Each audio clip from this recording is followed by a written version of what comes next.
কি মনে হচ্ছে দেখে? হিন্দু মুসলিম শিখ ইসাই আপস में रहना ভাই ভাই। মনে রাখবে আমরা কেউ একা নই। আমার একটা আঙুল যদি হিন্দু হয়, আর একটা আঙুল মুসলমান, আর একটা আঙুল শিখ, আর একটা আঙুল ইসাই, আর একটা আঙুল Jain.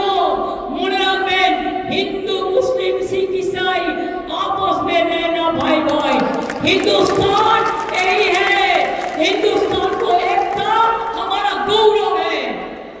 I will again appeal to Narendra Modi ji,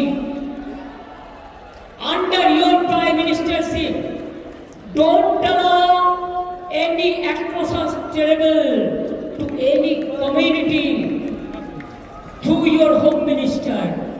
Please see what your home minister is doing through some agencies, and he is a planner. He wants to change the game. He cannot change the unity of India. He cannot change the India, Hindustan, Hindustan, Hindustan, Bharat। और कोई state को change नहीं कर सकता है।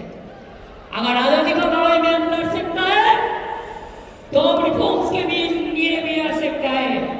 अगर रामकृष्ण स्वामी विवेकानंद जी जो मिट्टी से जन्म लिया है, वो मिट्टी में हमको जितना भी खून देना पड़ेगा हम देने के लिए तैयार है, लेकिन हम हिंदू मुसलमान को हम बंटवारा करने नहीं देंगे। আর হিন্দু ভাই বোনদের কাছে আমার একটাই অনুরোধ থাকবে, প্লিজ বুঝুন, এটা বিজেপি ভড়কাচ্ছে, আপনারা ভড়কাবেন না। আজকে যদি আপনার সম্পত্তি কেড়ে নিত, আপনার গায়ে জ্বালা ধরতো, ওদের গায়ে জ্বালা ধরেছে, ওরা দুঃখে আছে। তা সত্ত্বেও আমরা মনে করি আইনটা ভুল। সেটা ওরা কোর্টেও চ্যালেঞ্জ হয়েছে, এবং ওরা যাক প্রধানমন্ত্রীকে রিকোয়েস্ট করুক, ওরা যাক রাষ্ট্রপতিকে দেখা করুক, গণতান্ত্রিক কায়দায় করুক। কিন্তু এর মধ্যে যদি কেউ মাছ ধরতে নেমে দাঙ্গায় প্ররোচনা দেয় আর দাঙ্গায় উস্কানি দেয়, সে যেই হোক, হিন্দু হোক, মুসলমান হোক, শিখ হোক, ইসাই হোক, আমার কাছে কিন্তু ক্ষমা পাবে না। কারণ বাংলার মাটিকে রক্তাক্ত করতে দেব না, বিষাক্ত করতে দেব না। মনে